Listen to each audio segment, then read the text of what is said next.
Hello, BookTube. It's Tuesday, and that means Tag Tuesday. I've seen a tag going around that I very much wanted to do. I saw it, Sean T. Stanfast did it this morning, so I've got it on the trusty iPad here. It is the History Reading Challenge tag.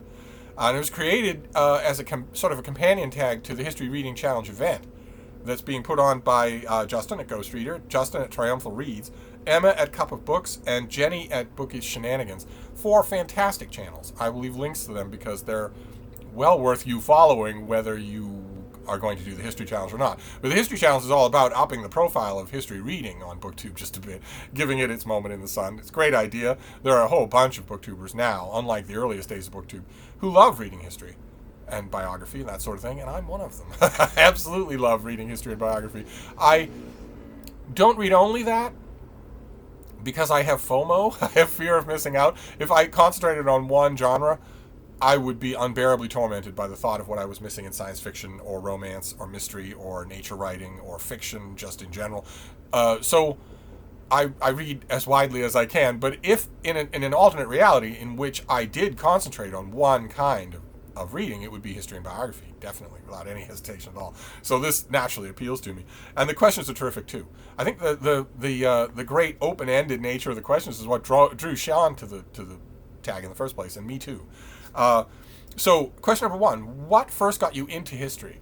And for me, it wasn't a teacher, it wasn't an institution, and it wasn't a book, it was a year. It was the year 1961, when you had an old and visibly faded president leaving power, a president who was directly associated with World War II, with a previous generation. You had him leaving power and muttering dark warnings about the military-industrial complex. And you had a new president coming in who was new in every sense of the word. Even though he had been in World War II, John F. Kennedy was very much different. It's hard to recapture now in the faded pages of history. But he felt like a bolt from the blue. He was a natural denizen of TV. He was naturally charismatic. He was the blending of the entertainment world and the political world that had never happened up until then, and he was the harbinger of things to come. And also smart and funny and personable and interesting in a way that Eisenhower never could be. It was just that change of power alone was fascinating, but also 1961 had the Bay of Pigs. 1961 had the building of the Berlin Wall. 1961 had Yuri Gagarin circling the Earth in orbit, which right now you might think of that as a quaint NASA fact, a quaint space exploration fact. But you have to remember, the idea of Russian death weapons over our heads was a very real fear. It seems like the stuff of fantasy now, but nevertheless, the thing about 1961 is that all of those things were really happening, and they were in the news, and there were daily updates, and there were daily details that got lost in the next day's details. And looking at 1961 viscerally brought home to me the reality of the fact that that is what history is. History is not something relegated to the past. History is the analysis of events. The analysis gets better, more interesting, more multifaceted, the further the analyzer is from the events. But it's still history. These things are still happening, and the thing that will cause the scales to drop from your eyes, the things that will make reading history interesting to you, I think, will be if you realize that real people, ordinary people, interesting book reading, daily chatting people just like you, saw those events unfold, all of them. Whether we're talking about Yuri Gagarin circling the Earth or whether we're talking about the Second Punic War, ordinary people saw those things unfold and would have had a lot to say about them if you'd go back and ask them. 1961 is what did it for me. 1961 is what was the sort of the bolt that let me say, okay, well, it's all history, and so it's all fascinating. It's all happened to somebody. And then question number 2 is your favorite history book or author. I'm going to split this between the ancient and the modern. I could split it into many different time periods, and even if I just broadly do it to ancient and modern, my answers are still very predictable. If you've watched this channel, they're very predictable. One old friend of mine, my old friend Deb, will know immediately what my ancient answer is. It's the Roman historian Livy, who I just love. And for most of my life, I have had to say, I've had to add the caveat just because classics departments all over the world force you to, which is that I've loved him despite the fact that he's not all that accurate. I myself lately would argue that he's more accurate than he's been given credit for being in some ways, and that you just have to look for his accuracy. But one way or another, in terms of making a grand story out of history while tethering it to what people actually saw, I absolutely love Livy. I can't get enough of him. And in the modern day, well, there are going to be people who are going to know what my answer is here too, and it's Samuel Eliot Morrison, the great historian Samuel Eliot Morrison, who wrote great biographies and also great histories, and who was a perfect avatar of what I'm talking about, which is that events are history. In that he was commissioned to be the historian for the naval operations of World War II while they were happening. The powers that be in the Navy and in the American government realized that this was, in addition to a life and death struggle that they could lose against a vicious dictatorship, it was also history, in every bit the same way that the Peloponnesian War was, and that it should therefore have what we would now call an embedded historian, and that's what Morrison was. He was also a prickly but wonderful guy. It's a wonderful guy. He was one of those old guys. I tell you, it's always old men. And some of you people wonder why I like to spend most of my personal time, or I did back when we all had personal time, with very young people. This is the reason. Because most old people are as boring as dirt, or they are so calcified over with bad interpersonal habits that it takes a lot of effort to get them past that, and Morrison was that way, absolutely. God almighty. Foghorn voice, just crankcase anecdotes, no listening to anyone else. You had to work to crack open that carapace. Once you did, you got a charming, wonderful guy who did everything right in conversation, but it took work to do. And it's a godsend when you find somebody who's over the age of 50 who isn't like that. That's a godsend. To find a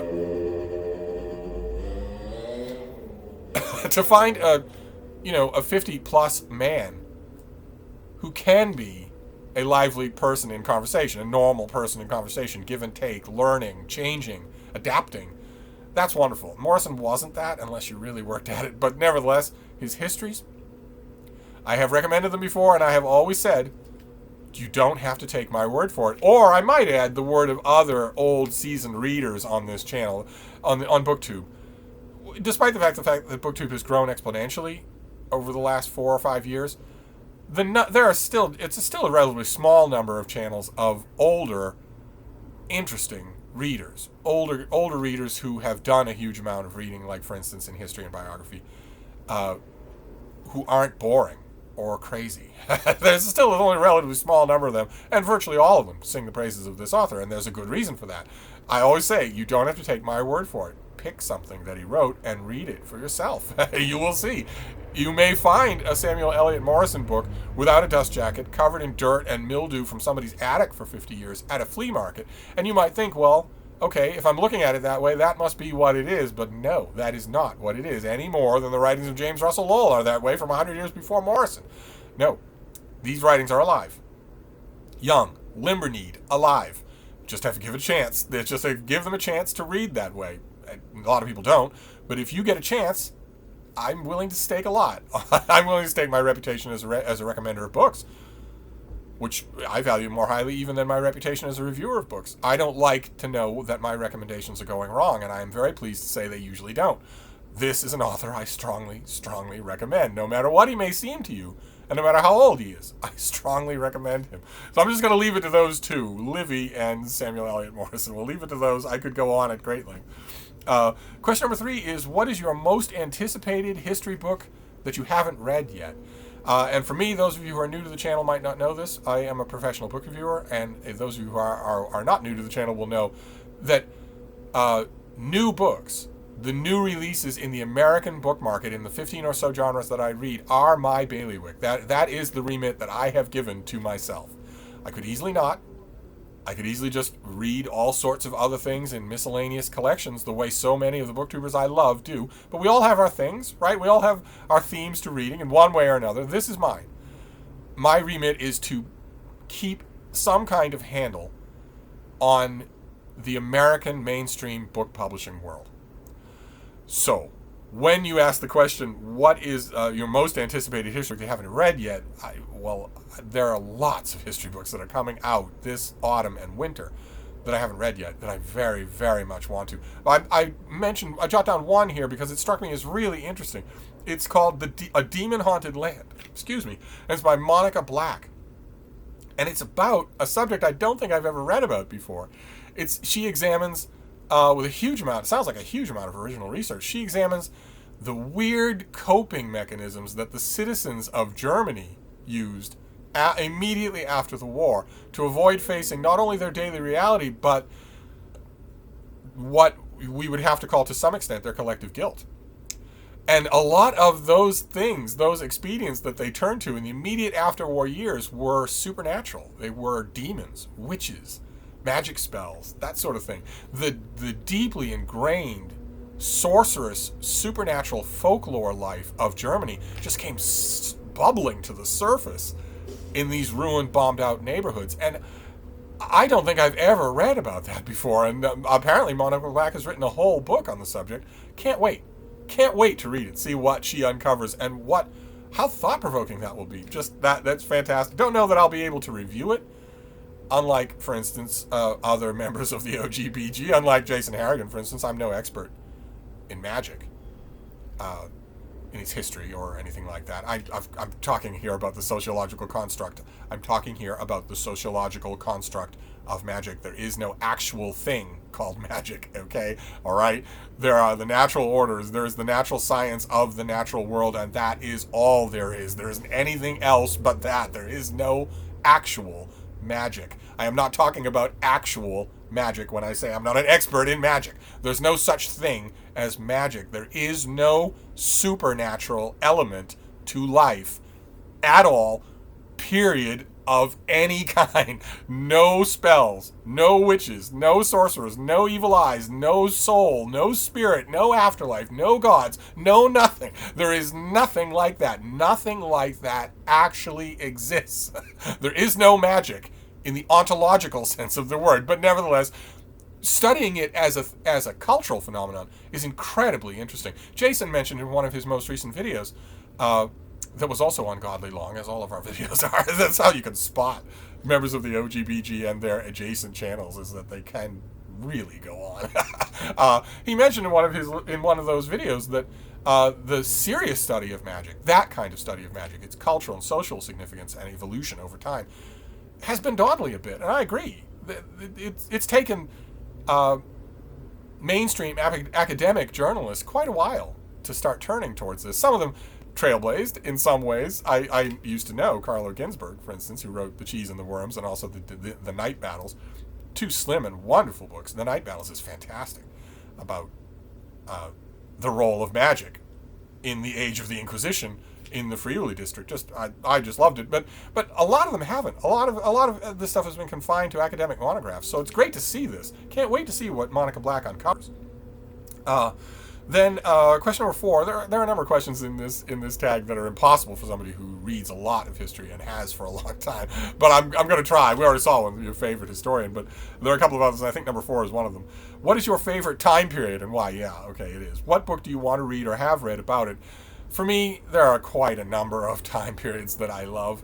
I'm going to list just 4 of them and give a book recommendation there. Not necessarily my favorite book, but a book that I've loved and that sticks out when I look back. And I've tried to edge towards popular histories rather than more professional monographs or anything like that. And the first period is ancient Rome, which is a broad category right on its own. But I'm gonna use it just as a broad brush category, meaning all the way up to the Visigoths, all the way up to the fall of the city in the West. And for that period, I'm going to recommend The Roman Revolution by Ronald Sim, which I think is incredible. Just amazing. It's not necessarily Roman history it shouldn't necessarily be your first book of Roman history. Sim doesn't slow down for his readers. He assumes that they have at least an undergraduate at Oxford level of understanding of classical history, so he doesn't really explain much. And some of his intuitive leaps and reaches baffle even other classicists. So it's not necessarily a book to start with, but it's fantastic. And the revolution in question is the transformation of Rome from a republic to an autocracy. Then we can do the Italian Renaissance. Now here, I'm splitting hairs because the Northern Renaissance is also intensely fascinating to me, and the Reformation, all intensely fascinating to me. If we stick with the Italian Renaissance, I'm going to use an oldie but a goodie here. John Addington Symonds, the Renaissance in Italy, and here I'm not necessarily referring the actual book, The Renaissance in Italy, is enormous. It's like 7 or 8 volumes, but there have been excisements, abridgments, that sort of thing. One was called, I think, The Age of Despots. Symonds is an incredible writer. He's an amazing writer. I'm not talking about the latest cutting-edge research here. There have been 80 million one-volume histories of the Italian Renaissance since he wrote over 150 years ago. But nevertheless, that probably means that his book is in the common domain, so it won't cost you anything. And it's terrific. And the broad brush historical outlines of what we're talking about when we talk about the city-states of the Italian Renaissance, the rise of commerce, the sidelining of the church, the plenipotentiary powers of these individual princes, all of that hasn't changed. It's just a question of the elegance of the writer. So the Renaissance would be my second period. Then my third period would be the American Revolution. And I'm going to pick an oldie, not quite as old. It's the Glorious Cause by Robert Middlecoff. A big soup to nuts history of the Revolution. Again, there have been many, many, many such volumes, and I've recommended lots of them. Langouth's book Patriots, for instance, is a strong recommend. But the Glorious Cause will work just fine as sort of a one-stop shop. If you want one big book on the American Revolution, it's terrific. And then lastly, the Progressive era. A little less well-known than the American Revolution, of course, from the 1880s to the 1930s. So it's a little period in there where large amounts of government effort were directed, and government attention and awareness was directed at a whole bunch of then modern problems, under the explicit assumption or implicit assumption that it was government's business to tackle those problems on behalf of the people who form the government. It's difficult to really describe the Progressive era in quick thumbnails, but I love it. I love reading about it. I think it's a time of outsized personalities. And there was a modern book that isn't specifically about that era, but it's set in that era, and it's terrific. And it's The Bully Pulpit by Doris Kearns Goodwin, which centers on Theodore Roosevelt and William Howard Taft and Woodrow Wilson, but also on the newspapers of the day and the broader society. The Bully Pulpit is just an amazing reading experience. Again, that's what the sort of the yardstick is here for any of these, is what kind of a reading experience are there, not necessarily whether that they're the complete, perfect overview. Although Middlecoff is about as good as you're going to get for a one-volume overview of the American Revolution. Then question number 5 is, what time period would you like to learn more about? What book do you want to read or have read about it? And again, this is a thing where I'm going to be influenced by other readers in my life, and quite a few of the other readers in my life, serious, flexible, adaptable, always hungry readers in my life, are here on BookTube. I have a large number of readers, who aren't on BookTube, and quite a few of those disdain BookTube, but there are a lot of people that I've met through BookTube. So it's a perfect case where one of those, especially the history and biography inclined, will talk about some vein that they're delving into, and I'll think, oh, I ought to do that. And one of those that comes to mind is the aforementioned Jason Harrigan at Byways in Brooklyn, who is big on the Crusades. I've mentioned many times on this channel, since long before Jason actually made a channel, I've been mentioning that the Crusades has never really done it for me as a subject. And I know there's something wrong there, because there have been 80 million books on it. It has flamed the imagination and the interest of so many readers that I've known over my life. Something must be wrong. But nevertheless, it's never really done it for me. And knowing that Jason has whole sections of his library that are devoted to the Crusades, and that he knows a lot about it, has put them back on my radar. That, and also Mark Richardson just found a copy of God's War by Christopher Tyerman, which is a big book about the Crusades that I thought was fantastic. And the combination there has prompted me, and there are a couple of things that I jotted down here. I think what I would like to concentrate on, because I've always mentioned when you want to get to know a historical subject or period better, find a concentration, find a focus, and concentrate on that until you know that fairly well, until you're conversant in it. Because that will give you the kind of grounding and confidence you need to move on, to move outward from there to other things. So the thing I want to concentrate on is the first 4 Crusades. And there are 2 books here that I have not read, even though I think they're fairly well regarded. I don't have them, and I haven't read them.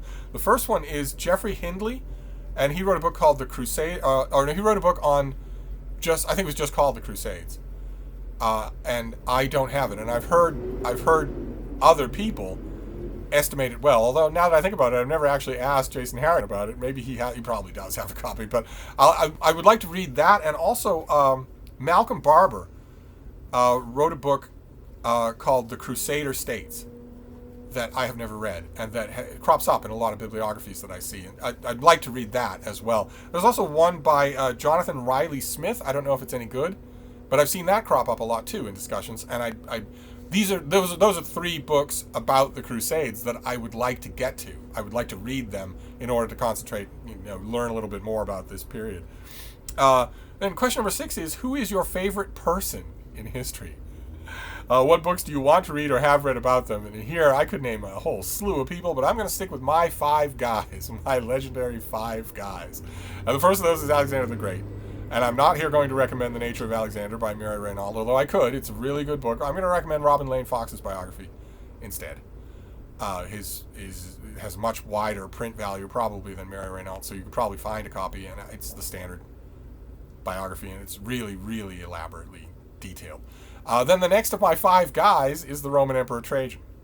And unfortunately, I wish that I could recommend a great, big, fantastic, 1-volume English language narrative history, popular audience biography of Trajan, but there hasn't been one. Not that's been any good, not that it hasn't been tedious, not that it hasn't been, 2 bones and 8 barrels of plaster of Paris. There's a book that you could write about Trajan that would be incredibly good, and it just hasn't happened yet. I'm thinking of something along the lines of what's his name, Holland's book on Julius Caesar. Now I know that's not the same thing, because we have a plethora of first-hand accounts of Julius Caesar's time and Julius Caesar himself, and we don't have that for Trajan. But nevertheless, there's a lot. The best book that I know on the subject that I could recommend is by Karl Strobel, and I don't think it's had an English language translation. There have been books on Trajan, absolutely. There have been biographies of him, but they're stultifyingly dull, and his period is not dull. So I don't have a real recommendation for him unless you can read German. Then for Erasmus, my next of my 5 guys, my favorite of my 5 guys would be Erasmus, the Dutch humanist Erasmus. And for him, I would recommend Erasmus of Christendom by Roland Bainton. Roland Bainton also wrote what I consider to be the best biography of Martin Luther, called Here I Stand. But his book on Erasmus is terrific, absolutely terrific. I currently don't have a copy of either Here I Stand or Erasmus of Christendom or anything else that Bainton wrote. Bainton's fantastic, but I don't have him, but I strongly recommend his 1-volume biography of Erasmus if you see it. Then the next of my guys is Samuel Adams. Not John Adams, but Samuel Adams, John Adams' cousin. And not because of the beer named after Samuel Adams, although that's the only reason he's known today, but because of the formative role he played in getting the idea of the colonies rebelling against England and forming their own country into the minds of the people who are now famous for having made that idea. They did not. They got it from Samuel Adams, but that's okay. And again, with Samuel Adams, where is the equivalent of David McCullough John Adams? Where is that? It is nowhere to be found. There have been some little popular biographies of Samuel Adams that are little in all senses of the word. They are worthy, but they don't have anything like the heft or size that they need for the importance of this figure. For that, you have to go back 150 years, more than that, to William Wells. William Wells wrote, I think it was 3-volume, a gigantic life and public services of Samuel Adams with huge excerpts from the letters, huge excerpts from the speeches and nonfiction writings and whatnot. Just the kind of treatment that Samuel Adams deserves. William Wells's books that 3-volume book is gone. It's not in print anymore. It never will be. But there might be an electronic copy somewhere. I have no idea.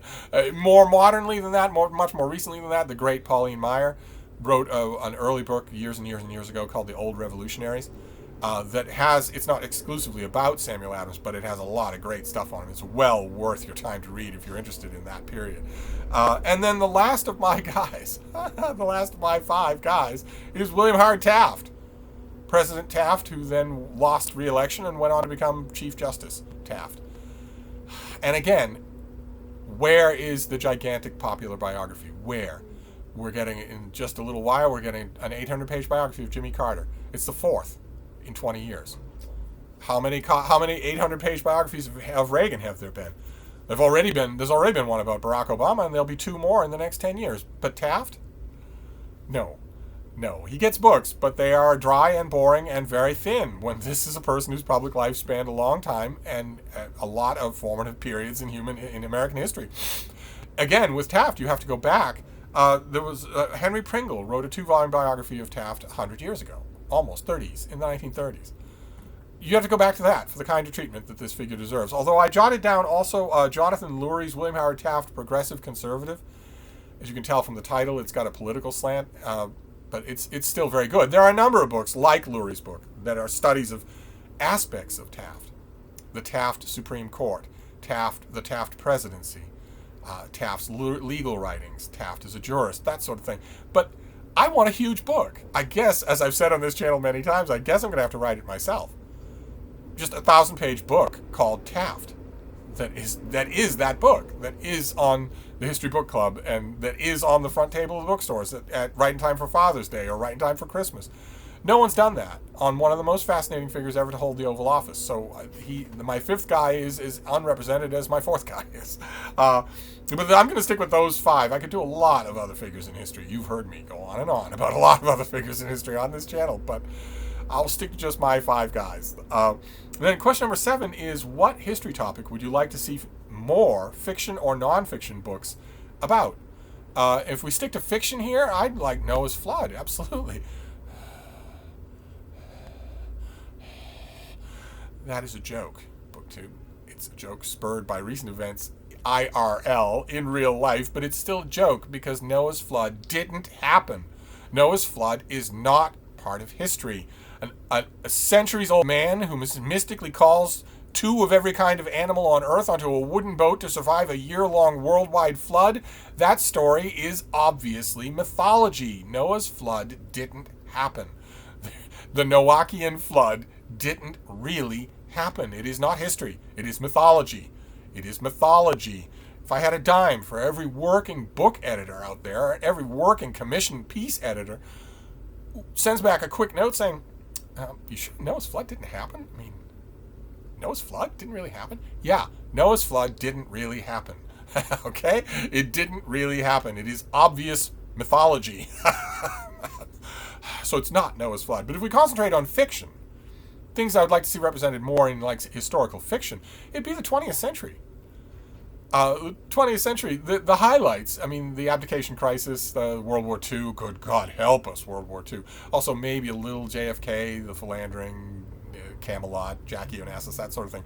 But Thomas Mallon has done a series of unbelievably annoying, but still interesting books on very recent history. President Bush and Katrina, Ronald Reagan, Richard Nixon. Well, where are all the others? Where are all the other such books like that? Why are they so thin on the ground? In the 20th century, I asked this about the American Revolution. Why are there so few even good historical novels about the American Revolution? Not set during the American Revolution, but the whole thing is about a dreamy British soldier falling in love with a dreamy Boston milkmaid, but a novel about the American Revolution. Why are there so few that are any good? And now, in the 21st century, I look back and say, where are my McKinley novels? Why are there so few novels about the parts of the 20th century that are not World War II? Why? They still count as historical fiction. The standard definition of historical fiction is anything set 50 years before the present time. Well, it's 2020, so you can do the math yourself. That means most of the 20th century is up for grabs. It doesn't have to be World War II. I'd like more of that. Every time I see a sprawling new historical fiction set in a 13th century monastery or a 13th century cathedral or at the Crusades or at Agincourt or something like that, I think, okay, that's great. I'll read you and you might be really good. Or during the Tudor period, for God's sake. I think, okay, I'll read you and you might be good. No fault against you, but there's a lot of other historical ground to cover without going back to the Tudors every day.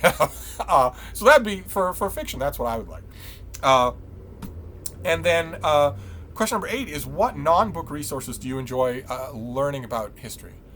And here my answer has to be pre-pandemic, because the pandemic has shut them down. Pre-pandemic, one of my non-book sources for learning about history was historical societies, local historical societies. In Boston, you've got a slew of them, and in all the outlying suburbs, you've got a slews of them, and they're pretty much everywhere. Pretty much no matter where you live, there will be a historical society in the basement of your library, in the basement of the library of the university, or something like that. Probably it doesn't get a whole lot of foot traffic unless the history is 4-star. Boston's historical society is a treasure trove. It's an amazing place to go and spend time. But that was, no matter where I was, that was always a stop of interest, was to go to the Historical Society and see what kind of resources they have.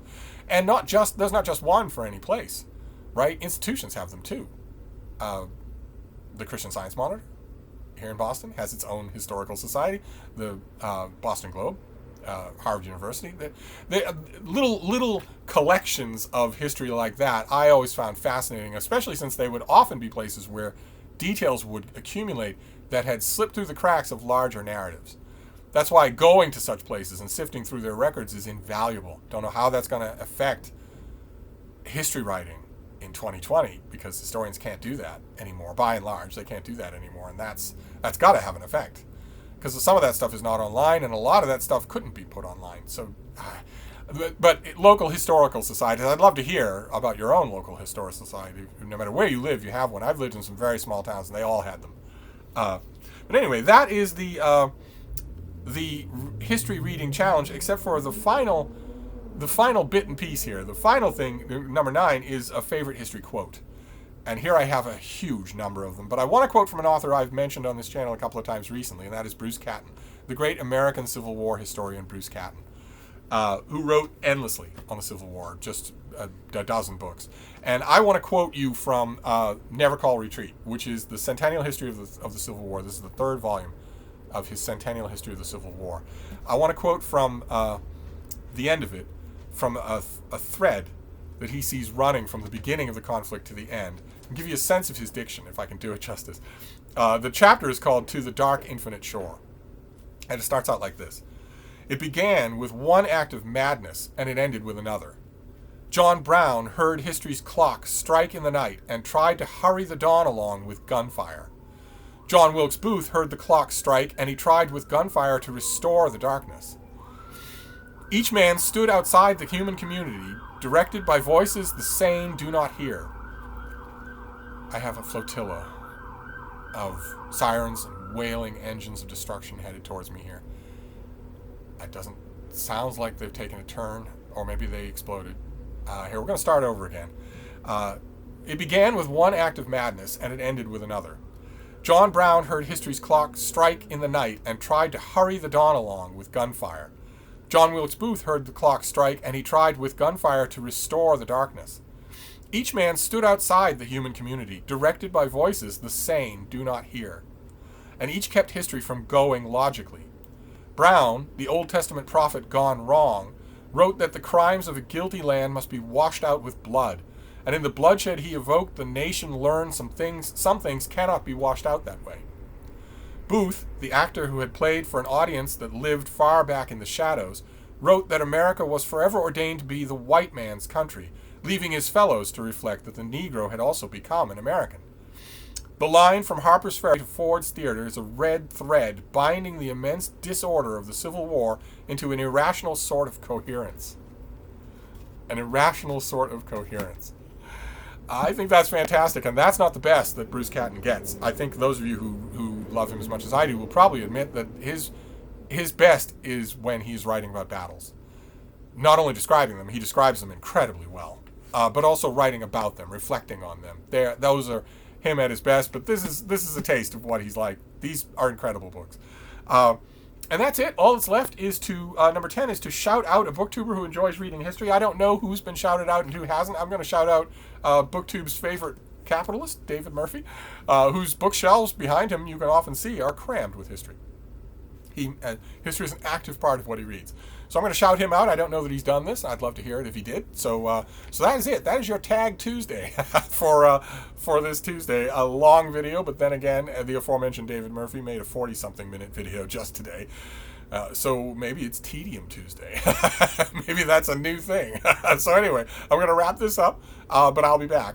So this is just a parting note. This video is filmed on a Lenovo Chromebook, fairly new Lenovo Chromebook. Feel free to let me know how the audio, how the video's coming out, that sort of thing. I'm always interested in that. I'll be trying out a whole bunch of devices this week. So I'm going to wrap this up, but I will see you soon. Thank you, BookTube.